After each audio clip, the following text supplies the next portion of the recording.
Explore the world या चॅनलमध्ये तुमचे सर्वांचे हार्दिक स्वागत. आणि आता आपण प्रवास करत आहोत gateway of India to Mandwa.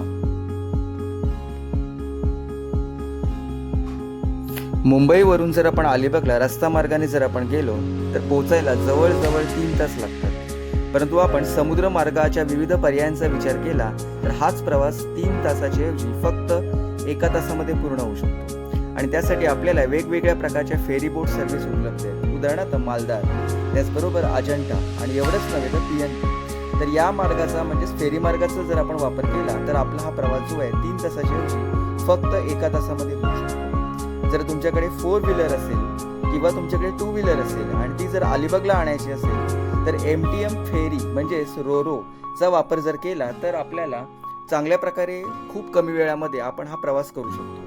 त्याचबरोबर आपल्याला जर अलिबागला 1 तासाच्या ऐवजी जर फक्त 15 ते 20 मिनिटातच पोहोचायचं असेल तर तुम्ही स्पीड बोटचा पण वापर करू शकता. थोडं तिकीट जास्त आहे, परंतु स्पीड बोटच्या द्वारे आपण फक्त 20 मिनिटामध्ये मुंबईवरून अलिबागला आपण जाऊ शकतो. जर आपण प्रवास जर केला समुद्र मार्गाने तर या प्रवासामध्ये आपल्याला विविध प्रकारचे कार्गो शिप्स दिसतात. त्याच्यामध्ये काही कार्गो शिप्स तर एवढे मोठे मोठे आहेत की ज्यामध्ये आंतरराष्ट्रीय मालाची वाहतूक होत असते.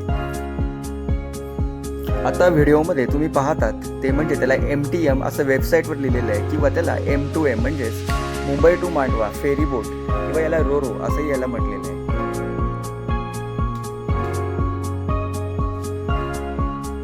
मांडवा या नैसर्गिक बंदरावर पोहोचल्यावर आपल्याला मांडवा परिसरामध्ये समुद्रामध्ये आपण वेगवेगळ्या प्रकारच्या कृती करू शकतो. उदाहरणार्थ जेट स्कीइंग आहे, त्याचबरोबर बनाना बोट राईड, त्याचबरोबर पॅरासेलिंग किंवा बंपर राईड आणि एवढंच नव्हे कायाकिंग अशा वेगवेगळ्या प्रकारची आकर्षणं जी आहेत या परिसरामध्ये आहेत. या आकर्षणांचा आपण अनुभव घेऊ शकतो. मांडवा या नैसर्गिक बंदराव्यतिरिक्त आसपासची गावं उदाहरणार्थ सासवणे, त्याचबरोबर धोकवडे आणि त्याचबरोबर आवास अशा आसपासच्या गावामध्ये काही ना काही तो आपल्याला आकर्षणं मिळतात आणि ती आकर्षणं पाहून आपण आपला आनंद किंवा वेळ आपण व्यतीत करू शकतो. उदाहरणार्थ सासवणे गाव.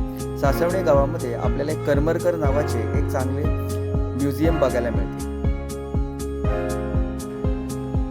करमरकर म्युझियम मध्ये आपण आपला 3 तास वेळ चांगल्या प्रकारे घालवू शकतो आणि त्याचबरोबर विविध प्रकारची वास्तुशिल्पे आपण पाहू शकतो. एवढंच नव्हे, सासवणे गावामध्ये आपल्याला फुलाई देवीचे एक प्रसिद्ध मंदिर आहे. त्याचबरोबर आपल्याला वेगवेगळ्या प्रकारचे आपल्याला बाकी काही आकर्षणे समुद्रकिनारी आपल्याला बघायला मिळू शकतात. शेजारील गाव आवास. या आवास गावामध्ये दरवर्षी एक यात्रा भरते. त्याच्यामुळं हे देखील एक आकर्षणाचा केंद्रबिंदू होऊ शकतो. आणि या 2 गावांच्या बाजूला एक धोकवडे नावाचे छोटेसे गाव आहे. त्या गावामध्ये देखील सुंदर समुद्रकिनारा. एवढेच नव्हे तर त्या गावामध्ये भागादेवी नावाचे एक प्रसिद्ध मंदिर आहे.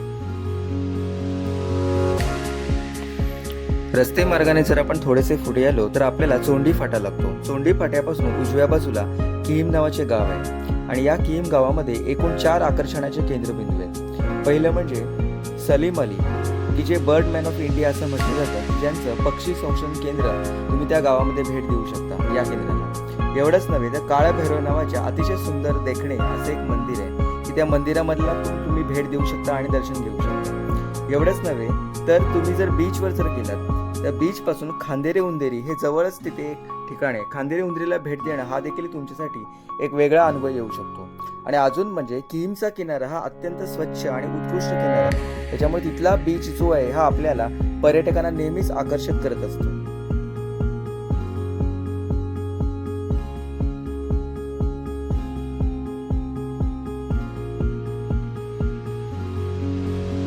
आम्ही गेटवे ऑफ इंडिया पासून मांडव्याला निघालेलो होतो आणि या प्रवासामध्ये पेलिटा अल्मेरा पेरटिव्ही नावाचं इंडोनेशियाहून आलेलं जाकार्ताचं जहाज तुम्ही आता पाहता.